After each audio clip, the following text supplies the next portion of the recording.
Digital marketing में हम business को बढ़ाने के 100 तरीकों के बारे में पढ़ाई करते हैं, प्रैक्टिस करते हैं, रिसोर्सेज को ढूंढते हैं। लेकिन इन सारी अच्छी चीजों के बीच में कई बार कुछ एसईओज के साथ में, कुछ डिजिटल मार्केटर्स के साथ में अनफॉर्चुनेट इंसिडेंट हो जाता है। अचानक से आप अपनी वेबसाइट को चेक करने के लिए जाते हैं और आपको इस तरह से ये लाल रंग का बैनर दिखाई देता है। आप अपने ब्रांड नेम को गूगल पर सर्च करते हैं और इस तरह से ढेर सारे स्पैम यूआरएल्स दिखाई देते हैं। आप अपनी वेबसाइट के गूगल सर्च कंसोल को विजिट करते हैं और आपको इस तरह से वार्निंग दिखाई देती है। इसका मतलब है कि आपकी वेबसाइट किसी मैलवेयर, वायरस या किसी भी दूसरे टाइप के अटैक का शिकार हो चुकी है।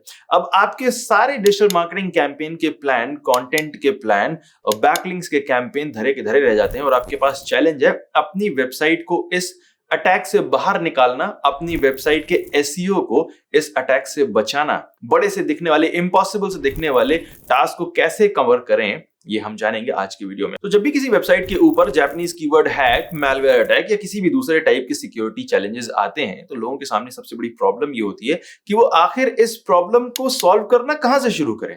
पहले अपनी वेबसाइट से मैलवेयर को क्लीन अप किया जाए या स्पैम यूआरएल्स को डिलीट किया जाए। गूगल सर्च कंसोल में जो ये स्पैम यूआरएल्स दिखाई दे रहे हैं इनको इंडेक्सिंग से बाहर किया जाए या बाकी जो दूसरे चैलेंजेस गूगल सर्च कंसोल पर दिखाई दे रहे हैं उन्हें सॉल्व किया जाए। बहुत सारी वेबसाइट में इशू ये भी आता है कि वो एक दिन पूरा मैलवेयर क्लीन करते हैं वेबसाइट पर से और दूसरे दिन वापस फिर से वही यूआरएल दिखाई देने लगते हैं। वो बार बार वेबसाइट से यूआरएल को डिलीट कर रहे होते हैं लेकिन वो यूआरएल सर्च में आते रहते हैं, लगातार आते रहते हैं। किसी को समझ में नहीं आ रहा होता है कि आखिर हम क्या करें।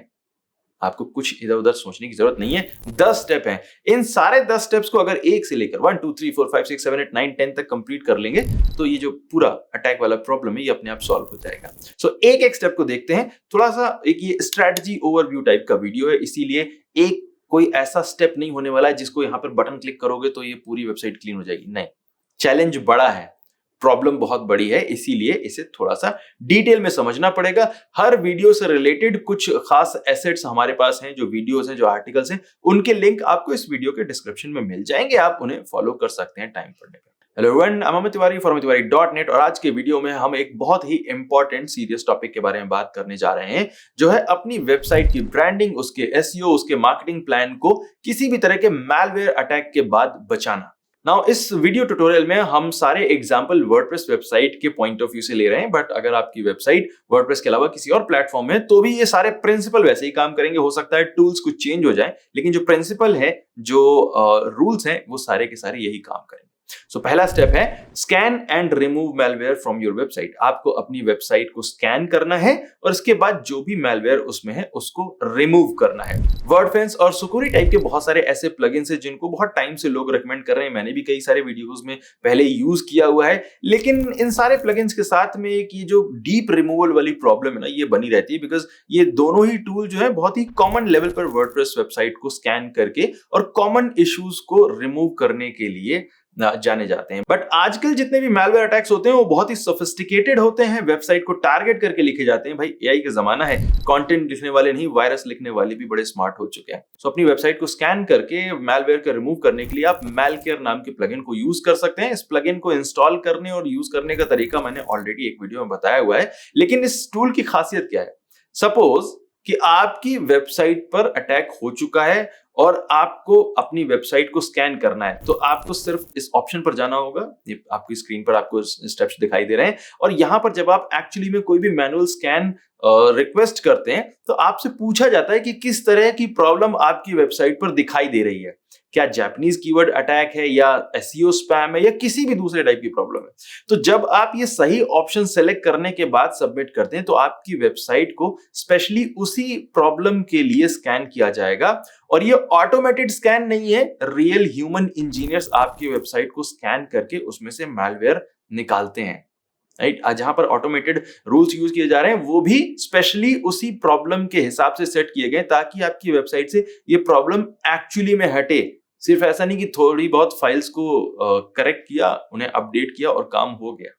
सो ये इस पहले स्टेप से ही आपकी वेबसाइट से मैलवेयर 100% हट जाता है। सेकंड स्टेप है क्लीन बैकअप को रिस्टोर करना। आपकी वेबसाइट से मैलवेयर हट गया है, अच्छी बात है, अब आपका जो घर है वो साफ हो गया है, लेकिन वेबसाइट का जो पुराना वर्जन, जो लास्ट रियल अच्छा बैकअप था, उसे आप जरूर रिस्टोर कर लें। नाउ ये तभी पॉसिबल है अगर आपने अपनी वेबसाइट का बैकअप सही से ले रखा है। किसी भी वेबसाइट के जो बिजनेस वेबसाइट है जिससे आपको रेवेन्यू मिल रहा है, आपका बिजनेस चल रहा है, अगर आप उसका बैकअप ले नहीं रहे थे तो ये वैसे ही है जैसे आपने घर में सामान बहुत ले लिया लेकिन ताला नहीं लगवाया। तो अब ये प्रॉब्लम है। ये स्टेप आप तभी ले सकते हैं जब आपने पहले से बैकअप को रखा है। ये हैबिट होनी जरूरी है। अगर नहीं लिया था तो फिर जो स्कैन किया हुआ है मैलकेयर वालों ने उसी वेबसाइट के उसी वर्जन को आप यूज करें। ठीक है। थर्ड स्टेप है रिव्यू एवरीथिंग। आपकी वेबसाइट से मैलवेयर हट गया है, किसी भी प्लगइन ने हटाया हो, किसी भी सर्विस ने हटाया हो, आपने बैकअप को रिस्टोर कर लिया है, लेकिन फिर भी एक बार पूरी वेबसाइट को डिटेल से आपको देखना है। एक एक पेज को चेक करना है, हर ऑप्शन को चेक करना है ताकि कहीं पर भी कोई प्रॉब्लम न रह जाए। अगर आपको कहीं भी कुछ भी सस्पिशियस दिखाई दे रहा है तो एक बार अपनी वेबसाइट को दूसरे किसी प्लगइन से स्कैन करके सेकंड ओपिनियन एक तरह से ले सकते हैं। चौथा स्टेप है आपको अपनी वेबसाइट के जितने भी प्लगइन्स हैं और वर्डप्रेस इटसेल्फ है उसको लेटेस्ट वर्जन पर अपडेट करना होगा। कई सारे वीडियोस में मैंने सजेशन दिया है कि कभी भी अपनी वेबसाइट को वर्डप्रेस या प्लगइन को लेटेस्ट वर्जन पर नहीं रखना चाहिए, क्योंकि कुछ ना कुछ बग होते हैं। उन बग की वजह से कोई ना कोई प्रॉब्लम हो जाती है लाइव वेबसाइट में। इसीलिए मैं हमेशा कहता हूं कि लाइव वर्जन जो भी लेटेस्ट वर्जन है उससे एक स्टेप पीछे चलो। लेकिन अगर वेबसाइट पर मैलवेयर अटैक हो चुका है तो इस एडवाइस को गड्ढे में डाल दो, एकदम लेटेस्ट वर्जन पर चले जाओ, क्योंकि हो सकता है कुछ बग हो उन प्लगइन्स में, वर्डप्रेस की उस वर्जन में कोई बग हो, लेकिन सिक्योरिटी फीचर एकदम लेटेस्ट होगा। आपकी वेबसाइट ऑलरेडी अभी एक बार मैलवेयर अटैक से जूझ चुकी है तो उसको पहले सेफ रखना ज्यादा जरूरी है। कोई बग होगा तो उसे हम सॉल्व कर लेंगे, लेकिन अभी फिलहाल के लिए सारे प्लगइन वर्डप्रेस वेबसाइट को एकदम लेटेस्ट वर्जन पर डाल देना है ताकि आपकी वेबसाइट की सेफ्टी अभी फिलहाल के लिए स्ट्रांग हो जाए। उसके अलावा पांचवा स्टेप है रिमूव अनवांटेड प्लगइन। जितने भी अनवांटेड प्लगइन है जिनकी जरूरत नहीं है उन्हें हटा दो। अगर कोई प्लगइन ऐसा है जिसकी जरूरत कभी कभार पड़ती है, जैसे फॉर एग्जांपल डुप्लीकेट पेजेस ना, एक कोई प्लगइन डाल रखा होता है जिसमें से सिर्फ जिसका काम क्या है डुप्लीकेट पेज बनाना, तो उसे हटा दो, अभी के लिए जरूरत नहीं है। वेबसाइट माइग्रेशन के लिए कोई प्लगइन आपने डाला हुआ था, जब वेबसाइट इंस्टॉल की थी उस टाइम पे डाला होगा, अभी तक वो पड़ा हुआ, उसे भी हटा दो। जितने भी अनवांटेड प्लगइन है जो अभी राइट नाउ क्रूशियल नहीं हो सकते हैं उसे हटा दो। Step number 6, on page SEO को चेक करना है। अपने सारे पेजेस के मेटा टाइटल, मेटा डिस्क्रिप्शन और कैनोनिकल टैग्स को चेक करिए। कई बार एसईओ स्पैम के केस में खास तौर पर जो मेटा टाइटल होते हैं, डिस्क्रिप्शन होते हैं, उनको जो भी जिसने भी ये अटैक आपकी वेबसाइट के ऊपर किया है उनको चेंज कर दिया जाता है। वो कई बार उल्टे सीधे वर्ड उसमें ऐड कर दिए जाते हैं या फिर कंपेटिटर अपने ही कोई वर्ड्स ऐड कर देता है।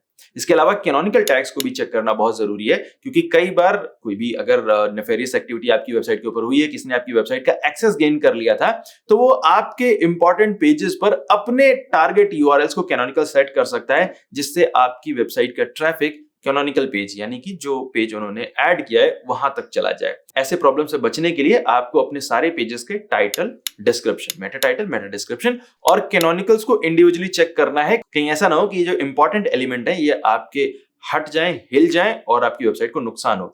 इस स्टेप को पूरा करने के लिए आप स्क्रीमिंग फ्रॉग को यूज कर सकते हैं। स्क्रीमिंग फ्रॉग में जब भी हम अपनी वेबसाइट को क्रॉल करते हैं तो वो कैनोनिकल टैग, टाइटल और डिस्क्रिप्शन, इन तीनों को पूरी वेबसाइट के लिए चेक करके आपको दे सकता है। आपको अपनी वेबसाइट के इन 3 एलिमेंट्स को क्लोजली, सावधानी से चेक करना चाहिए। स्टेप नंबर 7, अपनी htaccess फाइल को चेक करिए। htaccess फाइल बहुत इंपॉर्टेंट होती है। कई मैलवेयर्स वेबसाइट पर स्पैम यूआरएल्स को बनाने के लिए htaccess फाइल को ही यूज करते हैं।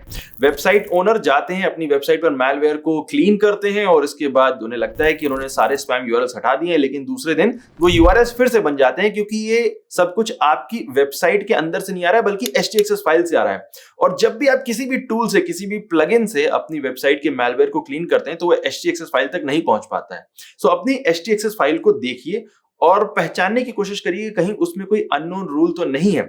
अगर आप श्योर नहीं है कि आपकी htaccess फाइल कैसी होनी चाहिए, अच्छी htaccess फाइल कैसे होनी चाहिए, या फिर आपने कभी भी अपनी htaccess फाइल का बैकअप लिया नहीं था, तो बड़ा ही सिंपल सा स्टेप है, htaccess फाइल को डिलीट कर दो।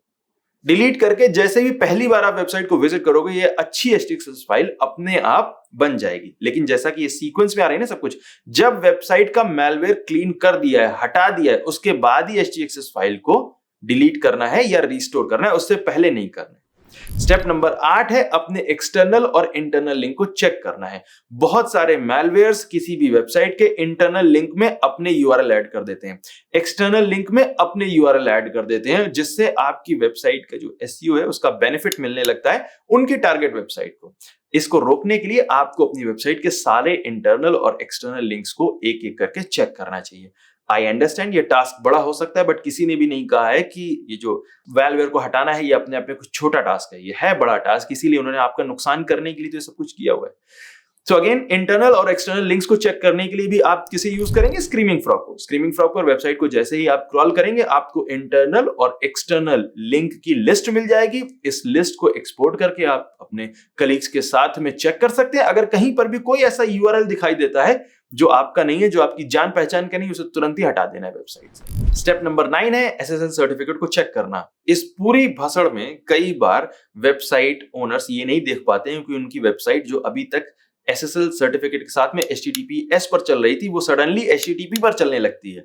ऐसा इसलिए होता है क्योंकि ये जो पूरा अटैक था इसको आपका ध्यान बटाने के लिए किया गया था, और असली मकसद था आपका एसएसएल सर्टिफिकेट हटा देना, जिससे वो आपकी वेबसाइट पर आने वाले ट्रैफिक का डेटा चुरा सके, क्योंकि अब आपकी वेबसाइट इनसिक्योर वर्जन पर चल रही है। तो एक बार ध्यान दें, अपने एसएसएल सर्टिफिकेट को एक बार इंस्टॉल करके दोबारा से रीएक्टिवेट करें, जिससे आपकी वेबसाइट एक्चुअली में HTTPS वर्जन पर ही चलती रहे। स्टेप नंबर 10 है गूगल सर्च कंसोल को क्लीन करना। ये सबसे बड़ा स्टेप है, बिकॉज जितनी भी वेबसाइट हैक होती हैं उन सब के कई बार केसेस में तो लाखों यूआरएल जो स्पैम यूआरएल्स हैं वो गूगल सर्च कंसोल में आने लगते हैं, और उन्हें हटाने का तरीका लोगों को नहीं मिलता है। बहुत सारी ऑनलाइन क्वेरीज हमें इस बारे में मिलती रहती हैं।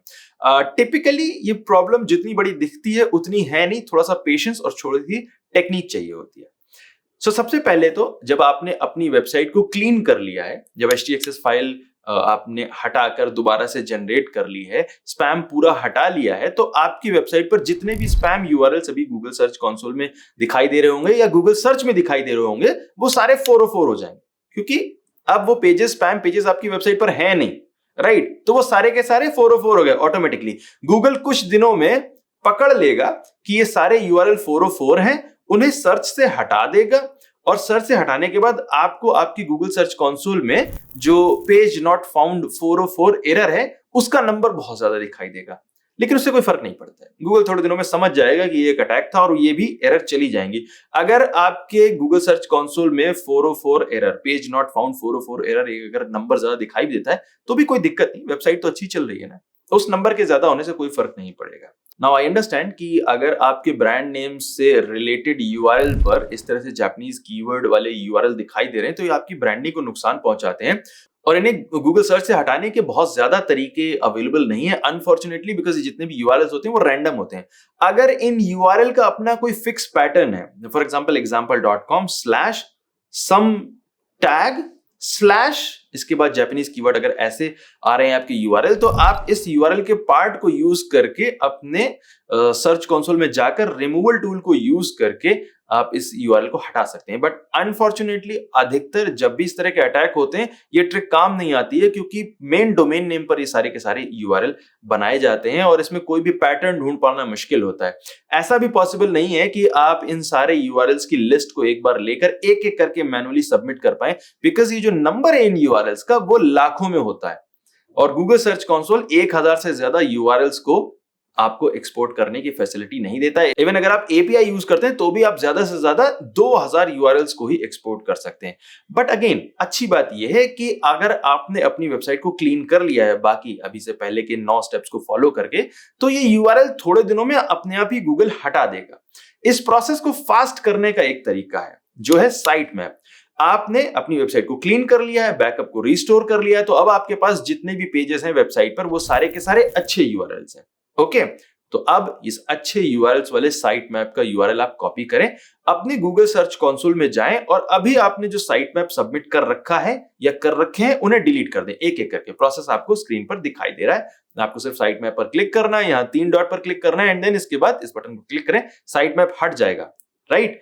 हो सकता है कि आपका नया साइट मैप वाला यूआरएल पुराने साइट मैप वाले यूआरएल जैसा ही हो। आई अंडरस्टैंड दैट, आपने प्लगइन नहीं चेंज किया, यूआरएल वही होगा। वर्डप्रेस वेबसाइट है, example.com/sitemap_index.xml ही होगा, इट्स फाइन। पर्पस ये है कि जब आप दोबारा से साइट मैप का यूआरएल यहां पर टाइप करके सबमिट करेंगे तो गूगल इस साइट मैप को प्रोसेस करेगा। इस साइट मैप में जितने भी यूआरएल्स दिए हुए हैं सिर्फ उनको ही विजिट करेगा और बाकी यूआरएल्स को हटा देगा। गूगल को सिग्नल मिल जाएगा कि भाई ये वाले यूआरएल तो अच्छे हैं, इन्हें तो यूज करना और बाकी सबको मुझे नहीं यूज करना है, बाकी सबको सर्च इंडेक्स में नहीं दिखाना है, और गूगल उन्हें हटा लेगा। करेक्ट, प्रॉब्लम सॉल्व हो जाएगी।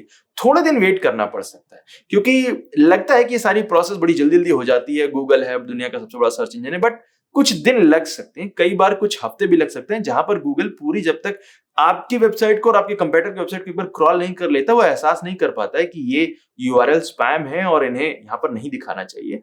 तो थोड़ा सा वेट करना पड़ सकता है, बट ये जो स्पैम यूआरएल्स हैं या ये जो मैलवेयर अटैक हुआ है और इससे जो आपके वेबसाइट के एसईओ को, इंप्रेशन को जो नुकसान हुआ है, ये सब हट जाएगा। नाउ आई नो कि ये प्रोसेस अभी सुनने में, मुझे बताने में बड़ी आसान लग रही है और हो सकता है आपको लग रहा हो कि यार ये सारा टास्क कैसे होगा, बट ट्रस्ट मी, ये प्रोसेस मैंने कई बार इस प्रोसेस से होकर गुजरा हूं, बहुत सारे क्लाइंट्स के लिए किया हुआ है और इन 10 स्टेप्स के लास्ट में सक्सेस हमेशा मिलती है, लेकिन थोड़ा सा पेशेंस के साथ में करना पड़ता है। अगर आप इन सारे प्रोसेस को नहीं करना चाहते हैं और अगर अभी आप ये वीडियो जब देख रहे हैं तब आपकी वेबसाइट पर इस तरह कोई अटैक नहीं हुआ है, तो प्लीज मेक श्योर कि आप अपनी वेबसाइट पर जाकर मैलकेयर को इंस्टॉल करें। यह आपकी वेबसाइट को आने वाले मैलवेयर अटैक से भी बचाता है, आने वाले हैकिंग अटेम्प्ट से भी बचाता है, बिकॉज इनकी फायरवॉल काफी स्ट्रांग है। और साथ ही में कोई बैकअप वाला सिस्टम जरूर यूज करें। अगर आप अपनी वेबसाइट का बैकअप नहीं ले रहे हैं तो आप खतरों के खिलाड़ी बन रहे हैं, और ये ऐसा खतरों के खिलाड़ी वाला आप कंटेस्टेंट है ना जो जीतेगा नहीं, पक्का हारेगा किसी न किसी दिन।